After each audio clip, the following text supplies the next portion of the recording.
Alors, soupant la station des Rapins, sans foi, sans loi et sans courbette, l'émission à Racaille du 8 août 2023, qui sera consacrée pour sa partie artistique sur une exposition, que nous avons visitée, ma camarade et moi, à Metz, en Lorraine, au musée Pompidou. Une horreur entre nous, mais enfin bon. L'exposition est sympa, mais le lieu est abominable. Voilà. L'œuvre de Suzanne Valadon, enfin ma camarade est surtout une fan. Moi je suis un peu plus modéré. Mais en tout cas, on a ramené de ce périple d'une journée plein de bons souvenirs. Ouais, une exposition donc à Pompidou-Metz, c'est une exposition consacrée à Suzanne Valadon qui s'appelle Un monde à soi. Alors, Un monde à soi, c'est en référence justement à l'essai de Virginia Woolf qui s'appelle Une chambre à soi. Donc, une chambre à soi, c'est cet espace dédié à la liberté intellectuelle et à la création artistique qui est revendiquée par l'autrice. Donc là, il s'agit de regarder l'œuvre de Suzanne Valadon en tant qu'artiste à part entière et non pas au sein de ce qu'on appelait ce trio infernal avec André Hutter, son mari, et Maurice Outrillo, son fils. Donc là, on est vraiment dans l'œuvre de Suzanne Valadon qui est riche, multiple et qui est vraiment une grande artiste. Donc je vais commencer par raconter un petit peu sa vie. Qui est cette Suzanne Valadon? Alors, elle est née de son vrai prénom Marie-Clémentine et elle est née en 1865 à Bessines, c'est dans le Limousin. Alors, son père était faussaire et bagnard et la maman va cacher l'identité donc du papa pendant longtemps jusqu'à monter à la capitale pour échapper justement aux mauvaises langues. Et sa maman, elle est blanchisseuse, donc c'est une ouvrière qui travaille vraiment avec plein d'énergie tout le temps. Et elle pense à Paris pouvoir trouver un travail, beaucoup plus de travail et assurer l'avenir de la petite Suzanne. Qui s'appelle Clémentine. Qui s'appelle, oui, Marie-Clémentine. Donc elle quitte le Limousin, elles prennent le train et elle va s'établir à Montmartre, qui est encore un village. Elles y arrivent toutes les deux vers 1870, enfin, en pleine guerre et pendant la Commune de Paris. Donc Marie-Clémentine est scolarisée chez les sœurs, mais bon, elle sera rapidement renvoyée à cause de son caractère déjà bien trempé et des questions impertinentes qui déstabilisent l'établissement. Donc sa mère va lui trouver très tôt des petits métiers, elle sera bonne d'enfant, apprentie modiste, assembleuse de plumes, et son rêve, après avoir assisté à un spectacle de cirque, c'est de devenir acrobate. Dès son plus jeune âge, en fait, Marie-Clémentine sait en tout cas qu'elle ne veut pas devenir ouvrière et se tuer à la tâche comme sa maman. Donc elle va se faire embaucher dans un cirque jusqu'à ce qu'une chute l'oblige à arrêter. Donc Clémentine, qui est dite Maria, elle est encore très jeune et elle aime déjà dessiner avec tout ce qui lui tombe sous la main. Petite, elle dessinait, elle croquait sur les trottoirs avec des craies qu'elle volait à l'école. Et maintenant, elle observe et elle croque les passants. Elle sait en tout cas effectivement qu'elle ne sera pas ouvrière comme sa maman. Et elle fréquente les cabarets montmartrois. Et là, elle rencontre Boissy. Boissy, c'est un poète volage, un poète assureur qui va devenir son amant. Il est peu intéressant et entre-temps, elle fait la connaissance d'un nouveau cavalier qui s'appelle Miguel Outrillo y Molins, qui est un aristocrate espagnol, un homme de lettres et critique d'art. Donc elle se partage entre ses deux amants et va rapidement attendre un bébé. Et c'est en livrant du linge repassé par sa mère qu'elle va chez Puvis de Chavannes. Donc la maman sait que c'est un homme important mais n'en sait pas plus. Donc Maria arrive chez Puvis de Chavannes avec le linge et celui-ci, en la voyant, va lui proposer de devenir modèle. Il travaille à son tableau Le bois sacré, cher aux arts et aux muses. Donc elle va commencer à poser, elle va faire pour différents personnages sur ce tableau. Et passionnée donc par tout ce qui concerne l'art, elle met à profit ses temps de pause pour observer tous les gestes du peintre. Puvis de Chavannes l'apprécie, il a son atelier qui est à Neuilly, donc il la raccompagne le soir dans le 18e et elle la questionne, elle est affamée de savoir. Le 26 décembre 1883 naît Maurice Valadon, qui ne sera reconnu par son père que bien plus tard et qui prendra alors le nom de Maurice Outrillo. Je pense que la paternité n'était pas complètement avérée entre Boissy et Outrillo, en tout cas, quoi. Et Maria est ravie d'avoir ce petit garçon, elle a envie de le chérir par-dessus tout. Et entre-temps, elle continue de travailler comme modèle, elle pose pour Renoir. Alors Renoir qui vient de la même région justement que Maria, qui vient du Limousin. Elle va poser pour Steinlen, elle va poser pour Sandometki, pour Toulouse-Lautrec. Et d'ailleurs avec Toulouse-Lautrec, ils habitent dans le même immeuble, ils auront une liaison qui sera passionnée, voire destructrice. Mais Lautrec l'encourage à travailler.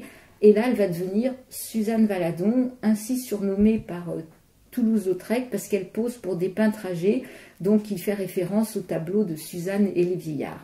Et donc, elle, ça va lui plaire, donc elle devient donc Suzanne Valadon.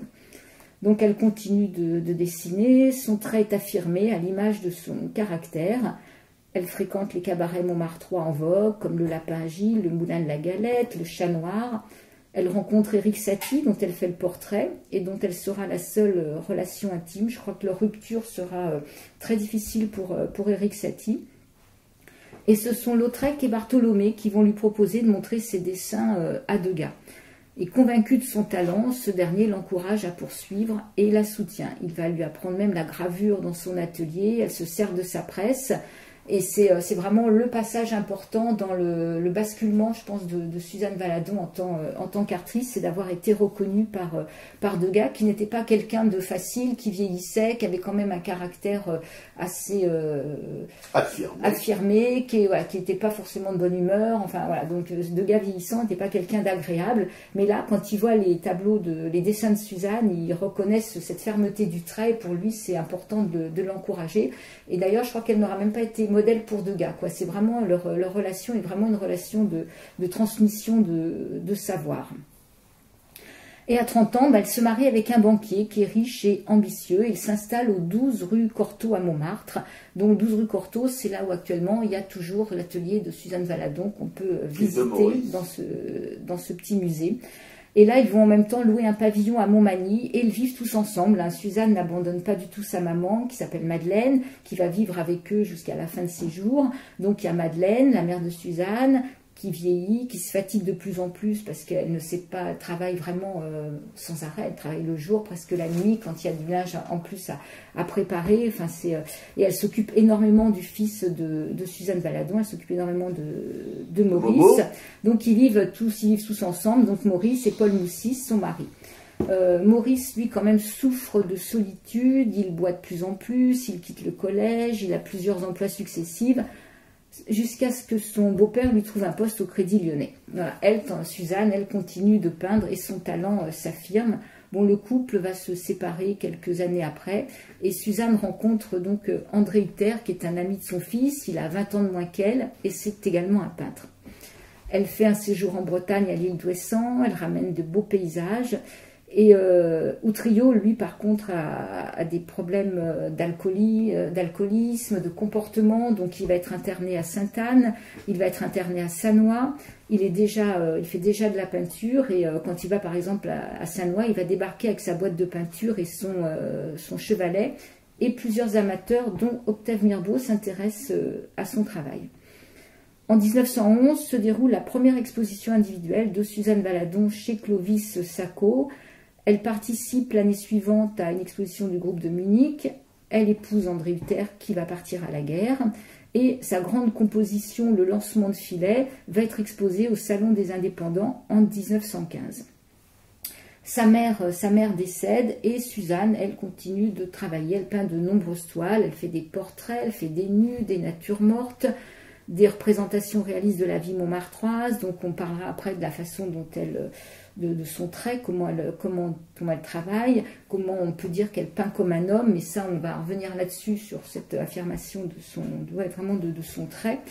Et elle vit donc avec André Hutter. Les peintures de Maurice se vendent bien. Hutter s'occupe de la vente des toiles et donc l'argent rentre à la maison. Ils vivent à Montmartre, mais ils achètent parallèlement un château dans le Beaujolais, dans lequel ils mènent une vie fastueuse. Ils ont une voiture, du personnel, enfin voilà. Suzanne Valadon a envie que l'argent soit dépensé, puisqu'on en a autant vivre bien, quoi. Son succès est international, l'État lui achète plusieurs toiles.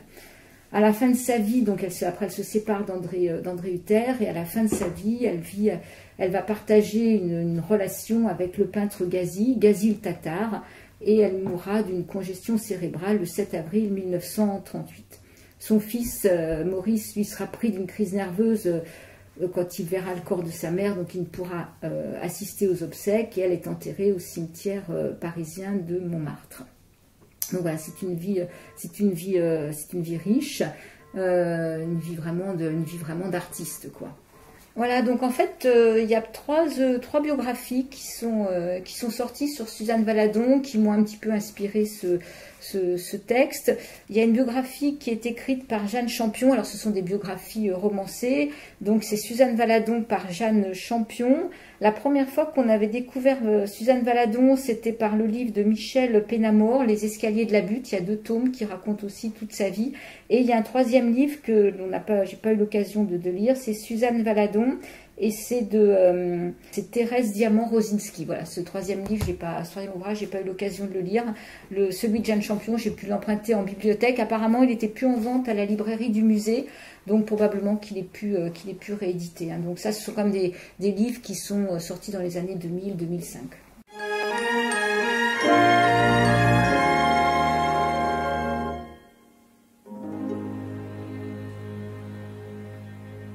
En haut de la rue Saint-Vincent, un poète et une inconnue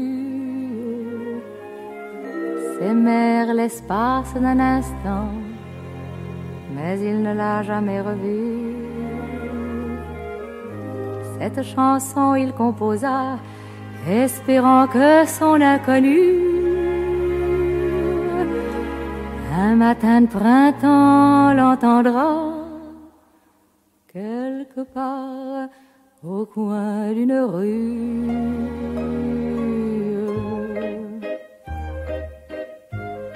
La lune trop blême pose un diadème sur tes cheveux roux. La lune trop rousse de gloire éclabousse ton jupon plein de trous.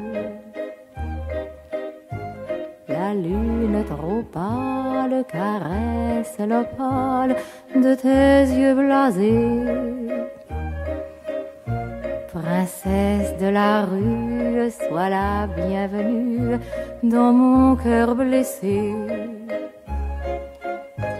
Les escaliers de la butte sont durs aux miséreux.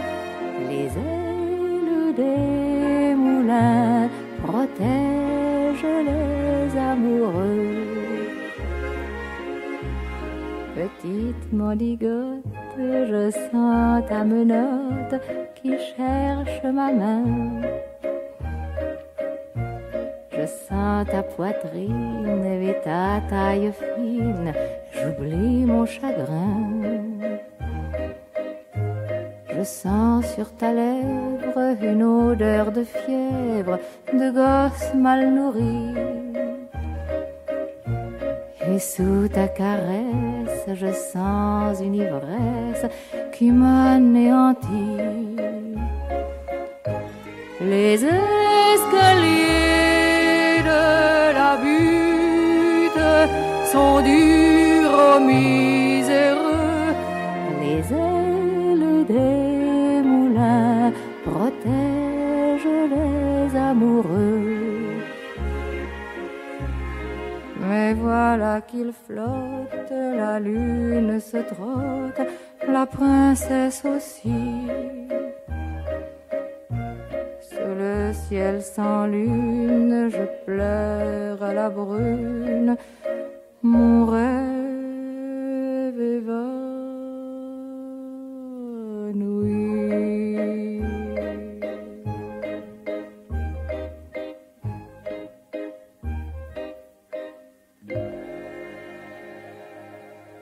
Voilà, c'était la complainte de la butte.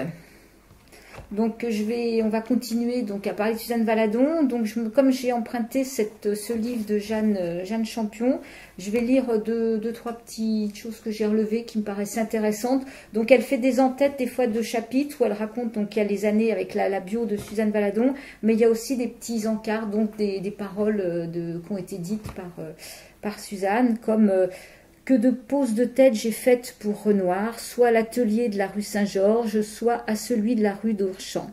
La danseuse qui sourit en s'abandonnant au bras de son danseur, c'est moi. Et c'est encore moi qui suis la demoiselle du monde, gantée jusqu'au coude et en robe à traîne. Rue d'Orchamps, j'ai posé aussi pour un motif de Bougival, et quant au nu, Renoir en a peint certain nombre d'après moi, non seulement dans un jardin de la rue de la Barre qu'il avait loué, et où se trouvait une baraque servant d'abri, mais à l'atelier du boulevard de Clichy, et notamment pour un de ses tableaux de baigneuse. Quand elle rencontre Degas, voilà ce qu'elle dit. Degas me reçut très aimablement et m'accabla d'éloges. De ce jour-là, je fus de sa maison. Il accrocha dans sa salle à manger un de mes dessins à la sanguine. Je passais chaque jour chez lui dans l'après-midi. S'il m'arrivait de rester quelques jours sans aller le voir, je pouvais m'attendre à être relancée chez moi par sa gouvernante, la fidèle Zoé. Je n'ai jamais posé pour lui, bien qu'on ait dit 100 fois le contraire. Elle dit également « La nature m'apporte le contrôle de vérité solide pour la construction de mes toiles, conçues par moi, mais toujours motivées par l'émotion de la vie. » Et quand elle parle de Degas, qu'elle travaille avec lui, voilà ce qu'elle peut en dire aussi. Donc là, ce ne sont plus les rapportés par Suzanne Valadon directement, c'est la biographe Jeanne Champion qui écrit. La fille de la lingère admire et respecte son maître. Comme lui, elle demeura toute sa vie portraitiste. À tout autre modèle, Maria préfère ses familiers que Degas lui apprend à observer et à surprendre au sein de la joie, de la tristesse et parfois de la maladie. Au cours de longs entretiens, le peintre enseigne à son élève la valeur d'un simple geste, la façon qu'a l'ouvrière d'essuyer la sueur qui coule sur son front, ou l'élégance involontaire d'un bras soudain levé parce que le chignon menaçait de se défaire, ou bien encore la joie qui éclaire un visage visité par un souvenir heureux. Lorsque vous faites un portrait, ayez toujours cette idée en tête. Il n'y a pas au monde deux êtres semblables. Par sa recherche et la singularité de son travail, et bien qu'il n'ait jamais cherché à étonner, Degas désoriente le public. Autant sa composition est originale, autant son pinceau est neutre. Comme ces hommes raffinés qui demandent à leurs domestiques de porter, le temps de les casser, leurs vêtements neufs. Degas voudrait ne pas être remarqué. Et pourtant l'austérité de sa mise en page, ses effets d'éclairage sur les visages et les corps choquent. Pourquoi ces déformations, à quoi bon tant de pauvreté? N'essayez pas d'attirer l'œil, l'insolite doit être naturel. En même temps qu'il l'éblouit, un tel enseignement effraie Maria. Si la personnalité est fondée sur la différence, comment la mettre en évidence? Et puis le modèle ne change-t-il pas à tout instant d'expression? À peine une personne vient-elle de s'asseoir qu'on devine déjà sur son visage l'effort qu'elle devra devoir faire pour se relever. Les êtres sont en permanence au-devant d'eux-mêmes. On devrait demander au modèle de bouger constamment. Maria comprend pourquoi Degas a fréquenté les champs de course et Lautrec les music-halls. Je n'y arriverai jamais. Mais si, vous y arriverez, il le faudra bien. L'essentiel s'est déjà imposé à vous sans que vous en ayez eu conscience. Ce qui m'a plu dans vos dessins, c'est la sobriété. Et cette solitude que vous avez comprise sans pourtant l'avoir vécue. Comment décrire le fugitif, l'instabilité d'un corps, la précarité des sentiments? En refaisant sans cesse les mêmes portraits, chacun annonce le suivant. Les craies et le fusain donnent du mouvement aux ombres, et puis n'oubliez pas que la lumière circule dans la pièce. Et si on peut parler là effectivement des dessins qu'on a pu voir de Suzanne Valadon, c'est assez extraordinaire justement le trait qu'elle a, ce trait affirmé. Moi c'est vraiment, j'ai beaucoup aimé les peintures, mais c'est vrai que sa partie dessin est incroyable quoi. Oui, il me semble que sa personnalité c'est surtout dans ses dessins. Je crois que la peinture atténue un peu ce côté justement volontaire, masculin de son trait, quoi. Voilà. Dans le dessin, il n'y a que le trait, il n'y a rien d'autre. Parce que dans la peinture, il y a le trait et la couleur. Et la couleur, parfois, peut contrarier le trait. Ouais. Et il y a toute une série justement de dessins et de gravures aussi d'eau forte qui sont dans des scènes de toilettes avec les tubes, là, ces baignoires qu'on remplissait. Voilà, où il y a toujours aussi son fils qui pose énormément, sa maman, effectivement, donc elle travaille beaucoup avec ses proches. Et il y a tous ces mouvements, il y a cette... on sent qu'il y a aussi une empathie quand même avec ces modèles. Là, j'en ai un sous les yeux, donc c'est une gravure, mais c'est justement c'est Maurice qui est en train de mettre les mains sur le dos de sa grand-mère. Elle est penchée, elle est en train de lui essuyer les pieds après le bain, et lui la regarde, enfin avec tendresse. Où il y a justement Madeleine qui est en train de aussi nettoyer le fond du tube. Enfin. Voilà. Donc ces dessins sont vraiment très très importants, et on comprend du coup pourquoi Degas s'est dit c'est une grande artiste, quoi.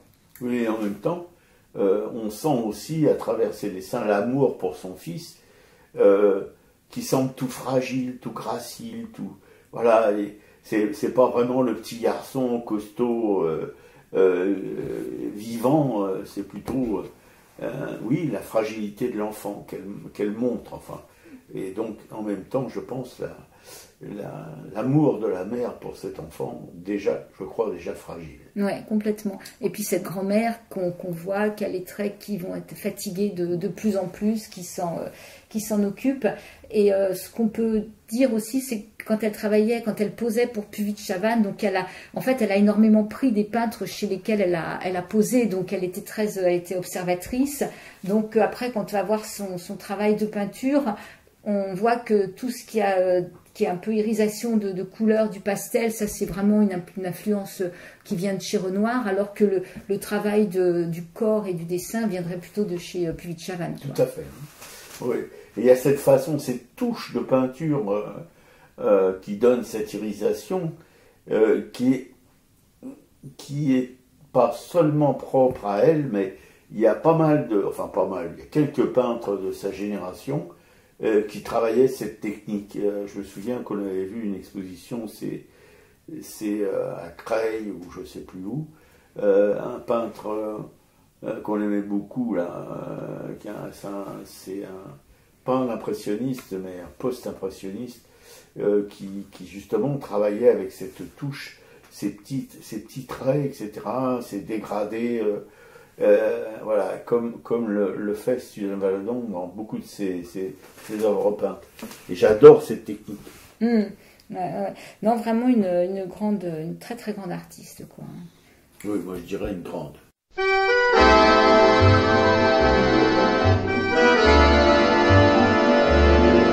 Rue Le Pic, dans le marché qui s'éveille dès le premier soleil, sur les fruits et les fleurs viennent danser les couleurs.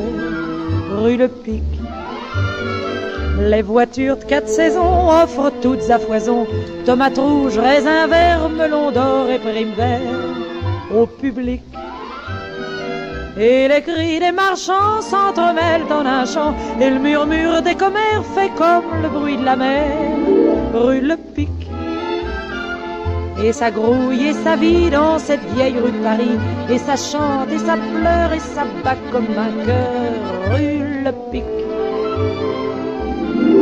rue Le Pic, il y a du bon populo qui se bagnode au hasard, et des petits rigolos qui viennent faire le lézard.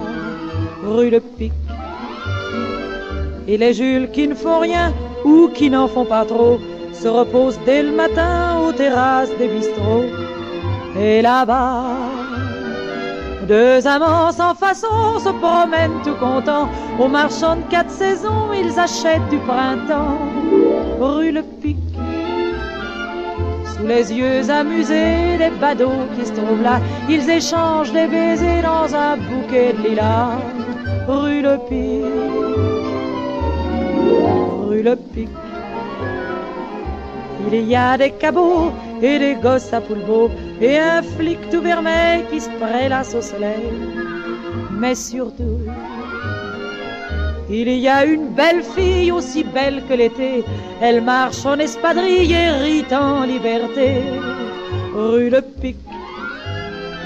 Et la rue est toute fière de son beau regard clair et de sa belle santé, elle qui l'a enfanté. Et toujours, la fille avec amour à sa rue dit bonjour, et la rue extasiée la regarde passer. Et la rue monte, monte toujours vers Montmartre là-haut, vers Montmartre là-haut, et ses moulins si beaux. Rue Le Pic, rue Le Pic, rue Le Pic. Oh. Voilà, c'était rue Le Pic. Et oui, toujours sur cette exposition au musée Pompidou, non oui, c'est ça, Pompidou, de Metz. Alors effectivement, il y a le dessin d'une part, mais il y a, je crois, qui contrebalance un peu la virilité du trait.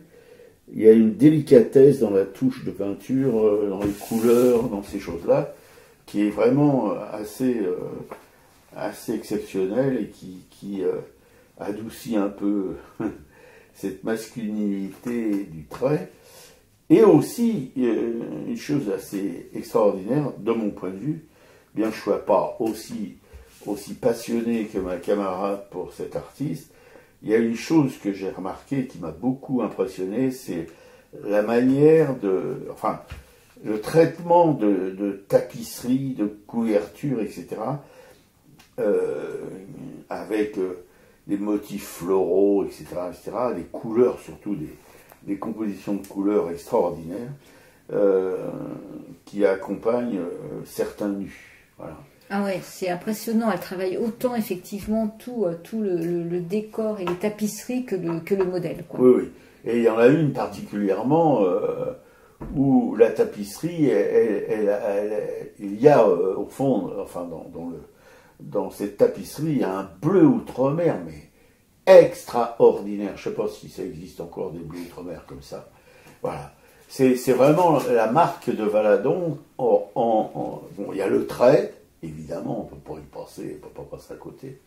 Mais il y a aussi cette façon de peindre la couleur avec, je vous dis, ces petites touches qui font des dégradés, qui scintillent, etc. Et dans quelques-uns, pas dans toutes ces peintures, mais dans quelques-unes de ces peintures de nus, allongées sur des tapis ou sur des sofas, etc., c'est ce chatoiement de tapisserie, vraiment un boulot, je pense, de dessin aussi peu commun. Voilà. Et moi, c'est ce qui m'a marqué surtout, c'est ce jaillissement de couleurs des tapisseries sur lesquelles reposaient les nudités. Voilà. Je préférais, j'étais plus subjugué par les couleurs, les formes des tapisseries que par les personnages. Ouais. Alors, en fait, effectivement, cette exposition permet de voir vraiment toutes les facettes de son art. Et là, on a découvert que c'était aussi, elle savait faire du paysage et que ces paysages étaient aussi remarquables. Tout à fait. Même si on a, je ne sais plus, que 4-5 qui sont exposés, on a découvert cette facette-là de son art. Il y a aussi, alors, il y a beaucoup d'autoportraits. Où elle se représente sans s'embellir, en fait. Elle a toujours les traits un peu durs, même. Oui. Sauf presque ce dernier autoportrait qui est sur le catalogue, où là, elle est âgée. Et par contre, elle se fait une poitrine qui reste encore assez jeune. Mais par contre, son visage reste... Elle a souvent ce visage, ce visage grave, en fait, dans ses peintures. Alors que c'était quand même une femme qui, malgré la dureté de la vie, savait quand même s'amuser. Mais c'est pas de cette manière-là qu'elle se représente. Il y a des scènes domestiques et il y a aussi ce qu'elle a représenté, c'est la nudité masculine. Et ça, c'est vraiment une des premières femmes à avoir représenté un homme nu. Il y a son tableau qui s'appelle Adam et Ève. C'est un tableau 1909 où elle se représente avec André Hutter. Ils sont tous les deux nus, donc avec derrière effectivement un paysage, un arbre, ce pommier. Et lui, en fait, au départ, était complètement nu. Et ça n'a pas plu. Donc après, quelques années après, elle a été obligée de refaire une feuille de vigne devant le sexe de son mari. Quoi. Voilà, c'était rajouté tardivement, probablement vers 1920, quand il y a eu le salon d'automne qui ne pouvait supporter de voir qu'on expose un homme complètement nu de face. C'est vrai qu'un homme, c'est pas Jojo. Hein. Bon, enfin, c'était pas la raison officielle. Hein. Voilà. Et elle a aussi représenté donc André Hutter dans ce lancement de Filette. C'est une toile que t'aimes pas beaucoup, qui appartient à Beaubourg, d'ailleurs, Beaubourg à Paris, qui a été mise là à Metz. Et donc, c'est ce lancement de filet où il est représenté à trois moments différents, donc nu et de dos, avec un corps quand même très très ferme, très musclé, qui est en train de lancer ce filet de pêche. Et ça, ils mettent à côté un tableau de Basile qui est un peu dans le même esprit. Donc on peut imaginer peut-être qu'elle a eu connaissance aussi de ce tableau-là et qu'elle s'en est inspirée. En tout cas, c'est une femme qui a osé toute sa vie. Aussi le grand format, parce que c'est un tableau immense, quoi. Je sais plus combien il fait, mais il est vraiment très très grand. Mais en même temps, c'est un peu ridicule parce que pour cacher la verge d'un des pêcheurs, celui du milieu, elle met devant son anatomie intime, si on peut dire ça comme ça, elle met des cordes de filet, quoi. C'est un peu grossier. Ah oui, dans celui-ci, oui. Ouais. Non, puis je trouve que, moi, j'aime pas les corps masculins, de toute façon, ni en peinture, ni en sculpture. Je pense que le corps féminin est 1 million de fois plus agréable à regarder, que les modelés sont... Parce que dans le corps masculin, il y a aucune douceur, c'est brutal, c'est des angles, c'est du muscle, etc. Moi, ça me donne une sorte de nausée, quoi. Tandis que dans les corps féminins, d'ailleurs, il y en avait un. C'était à Pompidou, ce corps féminin. Je t'ai demandé de photographier. Non, cette sculpture. Oui. Non, c'était au petit musée après qu'on a visité. Au musée de la, comment tu dis déjà, la Cour d'Or. La Cour d'Or. Ouais. Non, il y a incontestablement dans le corps féminin une harmonie qui n'existe pas du tout dans le corps masculin, quoi. C'est brutos, alors que le corps féminin, c'est... Mais là, bon, ce qu'on peut souligner, c'est le fait qu'elle soit la première à oser, justement. Oui, non, après, voilà, je pense elle trouvait que ce corps était oui, beau. Sûrement, voilà.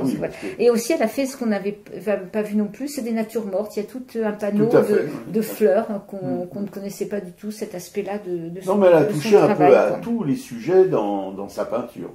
Elle n'a pas hésité à se frotter à toutes les difficultés, parce que les natures mortes, c'est pas si facile que ça, surtout s'il s'agit de fleurs. S'il s'agit de jambon, de lapin, etc. Là, c'est assez fastoche, mais les fleurs, par contre, moi, ça me file une trouille pas possible, quoi.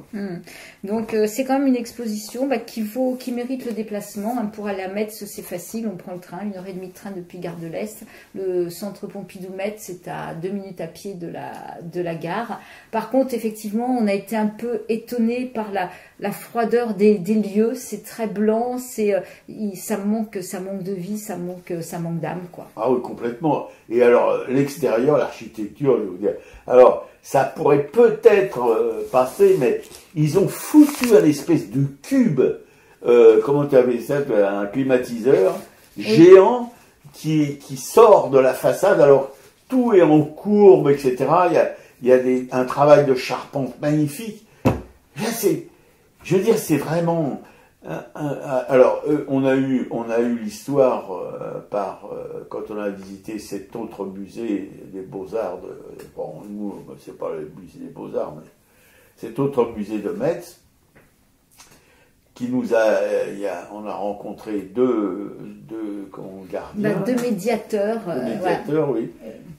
Lionel et Sophia. Voilà. Et en fait, dans les musées de province, ce qu'on s'aperçoit, c'est que souvent les gardiens sont beaucoup plus que des gardiens. On avait eu la même expérience à Gravelines, la même rencontre où en fait ils peuvent se passionner pour leur métier et du coup raconter un petit peu dans les salles l'histoire des œuvres. Quoi. Absolument. Et alors ils nous ont expliqué, donc à propos de Pompidou, alors, Pompidou qui reçoit des dizaines de milliers de visiteurs, 100 000, 150 000, je ne sais plus combien, 200 000 visiteurs par an, alors que ce musée, qui de mon point de vue est 1000 fois plus intéressant, non seulement dans la présentation des œuvres, mais aussi dans le lieu, quoi. C'est un lieu en bois, c'est un lieu vraiment chaleureux, contrairement à la clinique Pompidou. Et il nous expliquait qu'en fait, il y a 10-15 ans, quand ils ont construit ce musée, c'était des champs.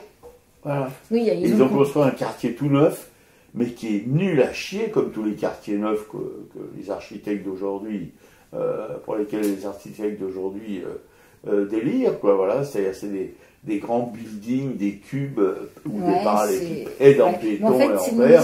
C'était le ministre de la Culture de l'époque, c'était Ayagon, qui est originaire du coin, qui a voulu sûrement revaloriser un peu sa ville, enfin redynamiser la ville. Et effectivement, donc après ce musée, on a traversé un peu une zone où il se passe pas grand-chose pour rejoindre le centre-ville de Metz, où là, il y a quand même une ville avec des grandes places, des façades, des belles façades médiévales, enfin un peu ocre, qui relèvent de l'occupation espagnole, n'est-ce pas? Et donc la ville de Metz, après, bon, était un peu endormie, on va dire. Bon, le temps n'était pas très bon non plus, mais voilà, en tout cas, il y a une ville après, une vraie ville. Et donc ce musée de la cour d'Or, qui est un musée donc qui regroupe des œuvres qui vont de l'époque gallo-romaine jusqu'à aujourd'hui, avec un étage consacré aux beaux-arts et aux artistes, principalement de Moselle et de Metz. Et là, on a vu des choses effectivement magnifiques, quoi. C'est avec moi, j'avais jamais vu ça. Ce sont des plafonds qui ont été peints avec tout un bestiaire médiéval.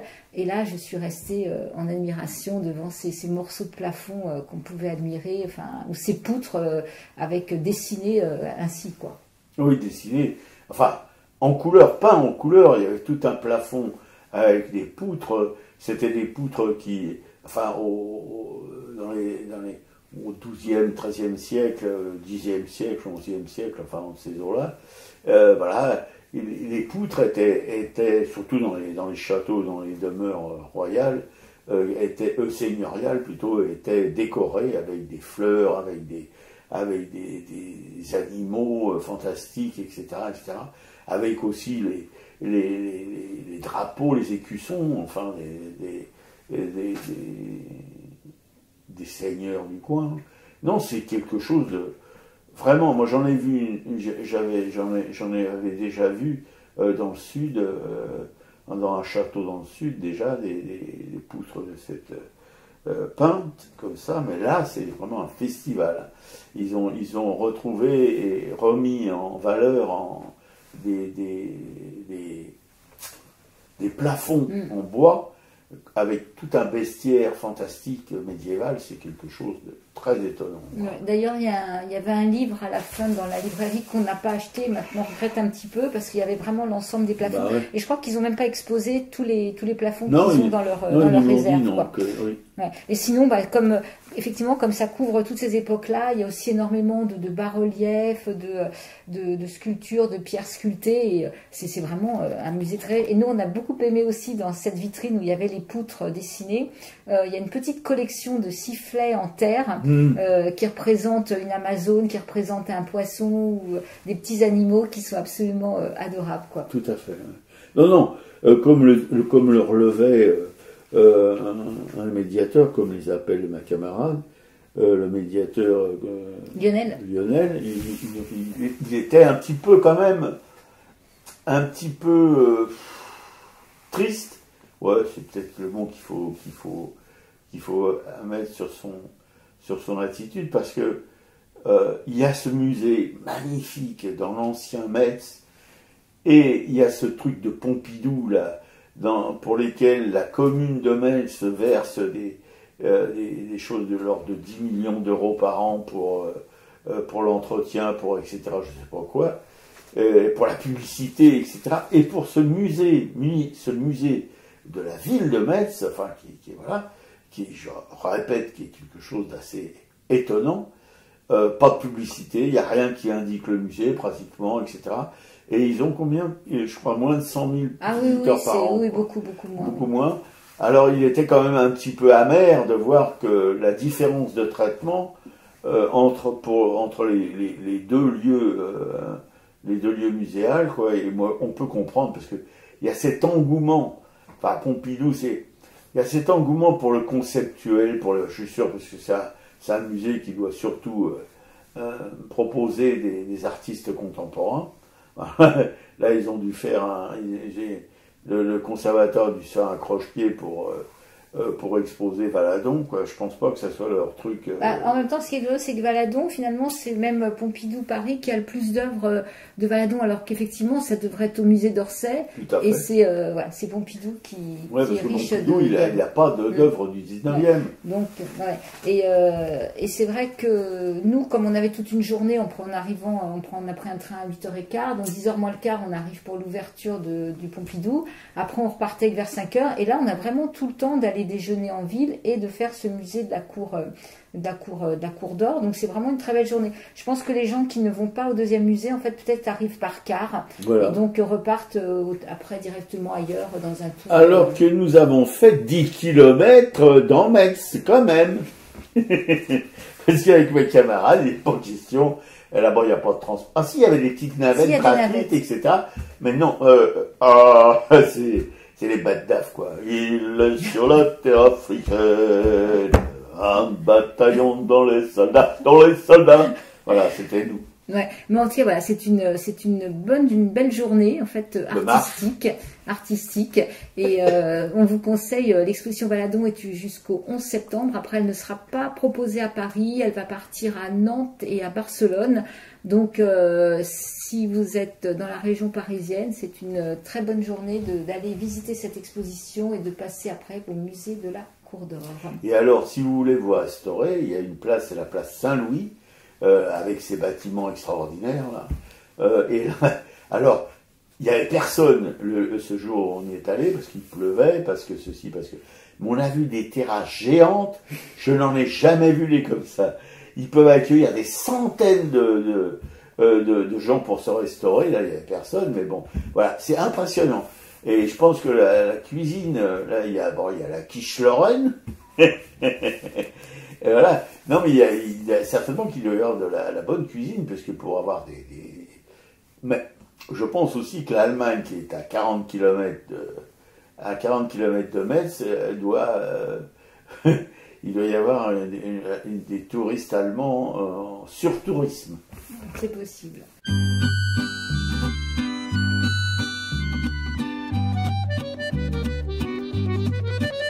Tant pis pour vous si la place du Tertre a préféré Montmartre, si le lapin agile inspira Utrio bien mieux que l'opéra. On vous laisse vos tours Eiffel et Montparnasse, on vous laisse nos marches pour grimper jusque-là. Tant pis pour vous si la nuit quelquefois au clair d'un réverbère on croise Boris Vian venu nous dire un petit bonjour en passant. On échangerait bien si ça pouvait se faire, un bout du Sacré-Cœur contre Ménilmontant. Tiens, un Parisien se promène avec l'accent de la Seine. Que vient-il faire dans nos murs? Tiens, c'est pourtant jour de semaine. Moi je sais ce qui l'amène, c'est tout simplement l'air pur.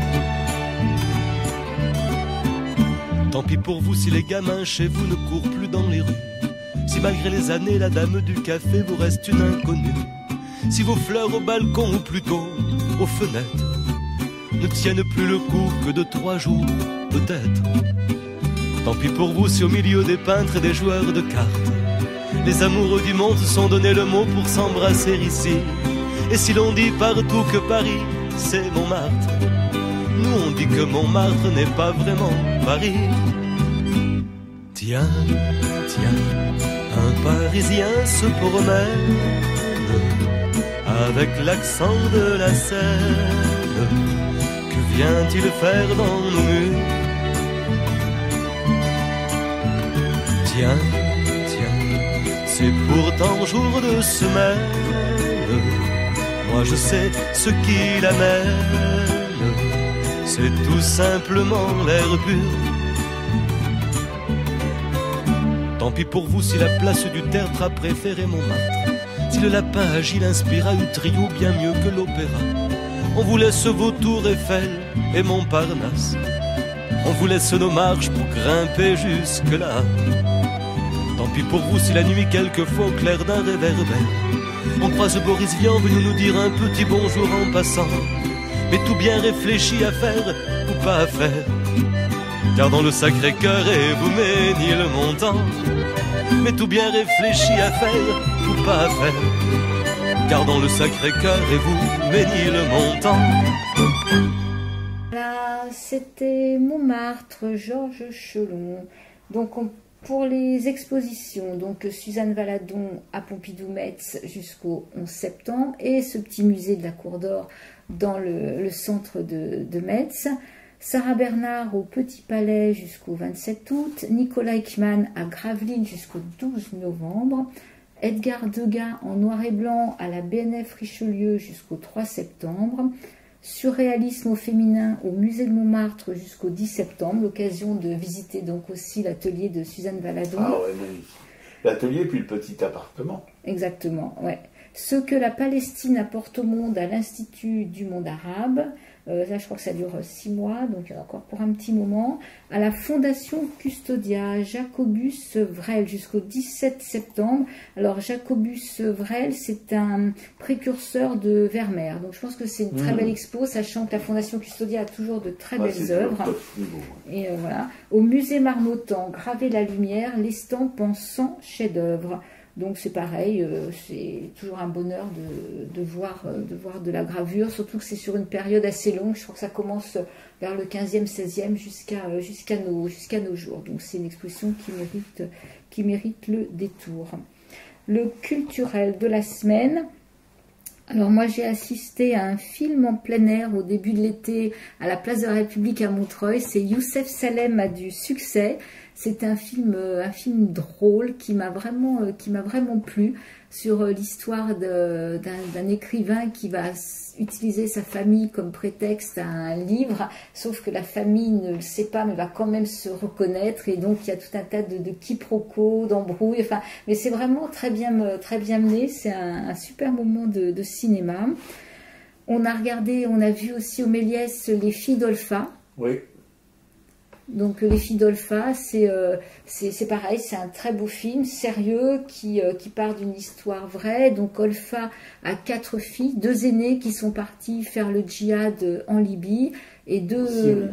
Non, en Libye, c'est en Libye. Ah ouais. Et 2 filles cadettes. Et donc, en fait, dans le film, c'est un peu une docu-fiction où on voit Olpha, la vraie Olpha, avec ses filles qui jouent leur propre rôle. Les aînées, elles sont jouées par des actrices, et Olpha, par moment, est jouée par une actrice quand les scènes sont un peu difficiles, et ce qui permet aussi un dialogue sur cette femme qui va se raconter et qui va un peu tenter d'expliquer pourquoi elle agit de telle et telle façon. Donc c'est vraiment un très beau film. Oui, avec évidemment en filigrane l'inceste, le viol, etc. de ces jeunes filles, enfin bon, qui peut expliquer aussi.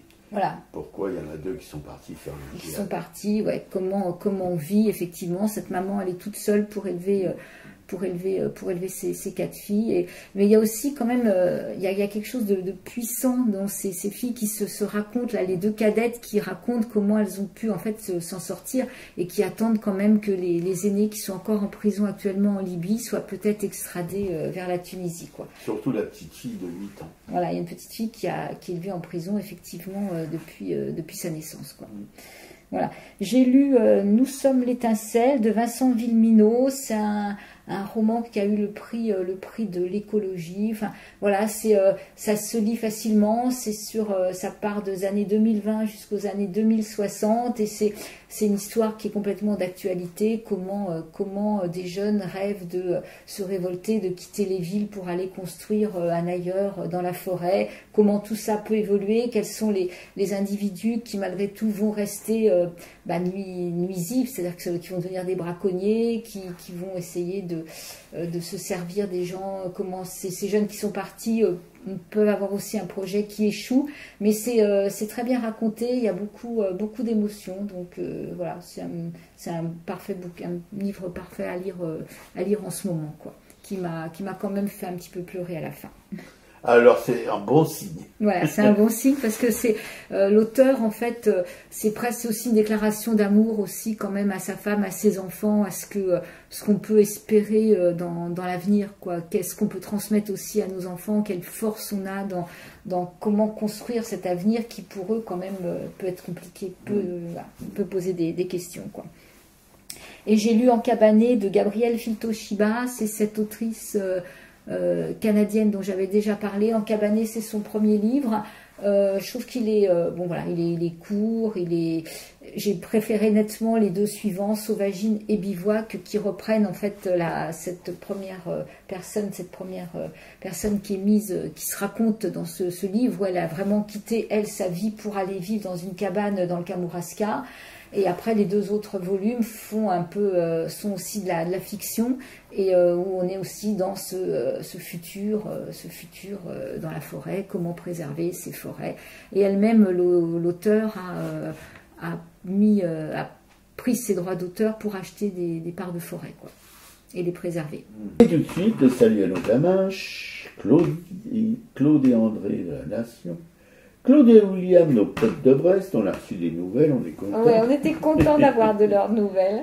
Jean-Paul Souvral, notre grand peintre, le schnorr de Coup de Kerbranche dans la banlieue de Dunkerque. On est toujours heureux d'avoir de ces nouvelles sur le Facebook d'Aracoy. Claudine, une copine à ma camarade Pekeko, qui fait dans l'art aussi, qui va aller probablement à Metz bientôt pour voir les expos qu'on a vues, enfin on espère. Comme ça mes deux camarades auront à causer. Corinne, Frédéric et Popeye, trois artistes, une tapissière de génie, Frédéric qui peint, et Popeye qui fait dans les arts graphiques. Voilà. Juliette Planck, une graveuse en relégation à Rochefort-sur-Mer, qu'on adore, surtout son travail. Elle aussi, hein, pourquoi pas. Oh, elle est super, Juju, moi je l'adore. Elle est super, Juju, ma camarade l'adore. Alors bon, je ne vais pas la ramener à ce sujet-là. Bon, oui. Clément, un graveur fou, mais tellement passionnant qu'il grave sur tout ce qui bouge. Il n'arrête pas. Il n'arrête pas. Mais alors, ouais, c'est vraiment une usine à graver, lui tout seul. Agnès Dubar, une graveuse aussi en relégation Bretagne Sud, qui était avant en relégation d'Ariège, après avoir quitté l'île où on a connu son petit atelier en face d'une friche industrielle. Thierry Morciot, un graveur bruxellois dont on a découvert l'œuvre dans une expo, c'était à Saint-Maur. C'était à Saint-Maur, la biennale de la gravure. Voilà. Dont il était Il était primé. Voilà. Alice, heureusement que tu es là. Alice Amoroso, la plus jeune graveuse du monde, ça déménage, Alice, elle cumule les prix, elle cumule tout, quoi. Elle vient de passer d'ailleurs un examen aux Arts décoratifs de Paris, où alors elle a eu une mention pour son mémoire de fin d'année. Non mais Alice, c'est une élève studieuse et qui réussit. Raoul Roll, Viloula, c'est un pote, un graveur aussi, qui lui aussi défraie la chronique de la gravure. Marie-Christine Béguet, une graveuse, on n'en sort pas, qui est en relégation dans la Cévennes. À où? À Saint-Hippolyte-du-Fort. À Saint-Hippolyte-du-Fort. Salut Christine, Marie. Colette et Jacqueline, deux veuves, de peintres, voilà, des grands de la peinture. Raymond Imbert et Odon. Liliane et Laurence, deux écrivaines qui signent Claude Isner. Liliane a tiré sa révérence, reste plus que Laurence, qui écrit. Ma camarade, vous pouvez me rappeler ce qu'elle écrit? Elle écrit les aventures de Victor Legris et Jeremy Nelson, dont le dernier est sorti récemment, c'est La mort du Minotaure, mais c'était le dernier volume de ses aventures. Maintenant, Laurence va partir sur d'autres histoires. Elle cherche l'inspiration. D'accord. Bon. Geneviève, notre sorcière bien-aimée. Marie-Christine et Christophe de Militants chez Militants Chimélite. Cécile de la 125e puissance. Oui, Cécile, on la sent et on t'aime. La Rousse flamboyante qui anime 2 émissions le jeudi après-midi sur une radio Omni. Une pour les enfants, une pour leurs parents. Voilà. Bah, puis alors, attention, ils s'y connaissent une ancienne instite, hein, donc connaissent les enfants. Hein. Ils ont eu pour les enfants qui ont eu cette instite, voilà, c'est un peu le dire. Hein. Bon. Anne-Isabelle Roubaille, une peintre de Bourg-en-Marlotte, dont nous avons découvert l'œuvre chez Florence Quenu, qui tient la librairie L'Empreinte à Bourg-en-Marlotte. Dominique Paul-Adardouin, une galériste, hélas, aujourd'hui disparue, qu'on aimait beaucoup, mais on chérit son souvenir, ainsi que celui de sa maman, Thérèse Franco. Ce sont 2 galéristes qui ont soutenu des peintres, voilà, qui ont fait vivre des peintres qui sans elles seraient inconnus de nos... seraient inconnus. Voilà. Marie-Pierre, une collectionneuse qui va bientôt partir à Clermont-Ferrand, elle va quitter la région parisienne pour le Massif central. Bon, il y en a qui ont des drôles d'idées. Même si la région parisienne, c'est pas le top, le Massif central, bon, d'accord. Marie Degnaud, une galériste, la galériste de la galerie Kaléidoscope, qui a quitté la rive droite pour la rive gauche, aussi une galériste, ça déménage chez elle. Antoine Mallory des Champignons, c'est un trio de musicaux sport. Hein, on s'ennuie pas. Pas de nouvelles d'Antoine pour l'instant. Bon, c'est périodique, hein, les nouvelles d'Antoine. C'est pas de nouvelles d'Antoine. Ah, des nouvelles d'Antoine, pas de nouvelles d'Antoine. Ah, des nouvelles d'Antoine.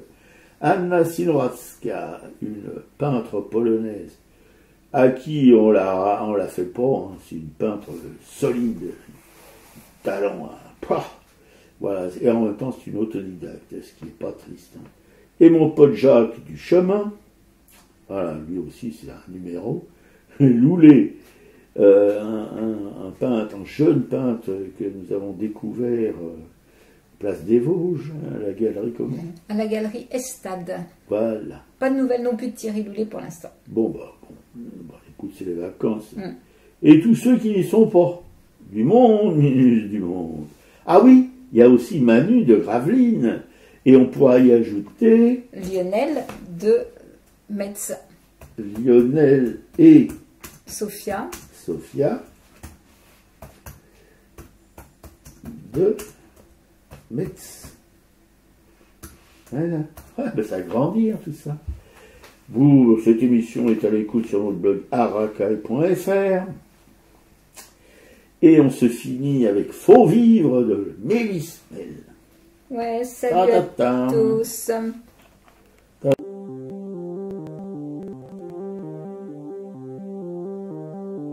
Malgré l'écran suette une néance, et pour mieux nous manger enfants, et les silences, et les boucans, faut vivre. Et bien qu'aveugle sur fond de nuit, entre les gouffres infinis, des milliards d'étoiles qui rient, faut vivre.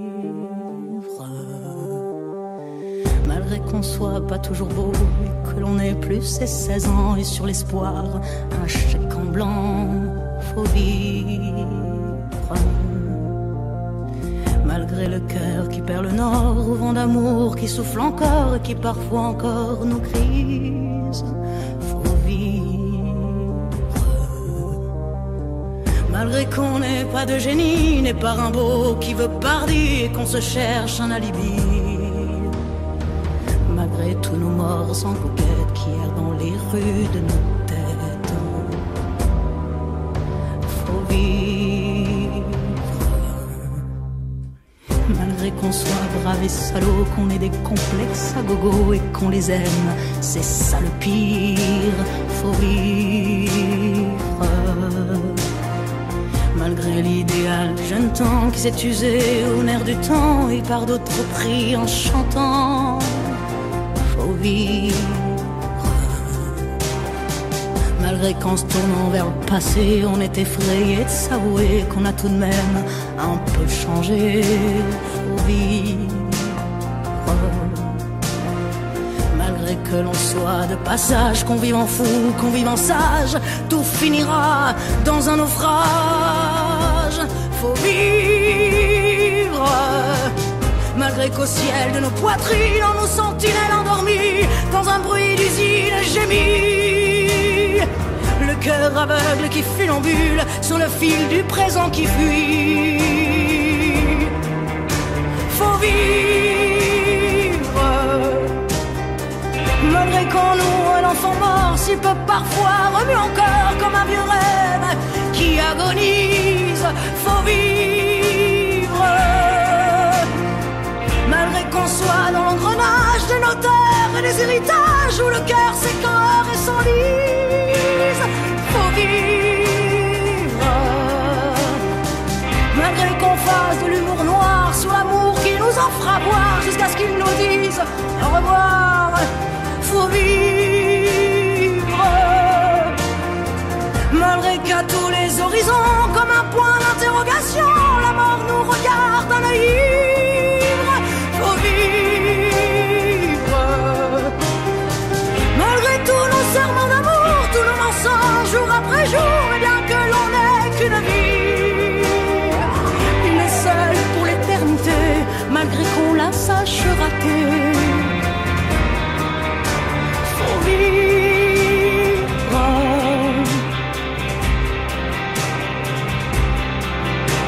faut vivre,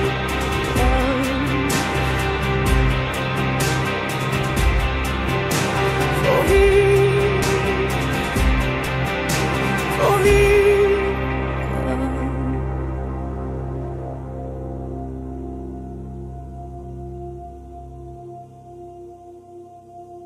Faut vivre.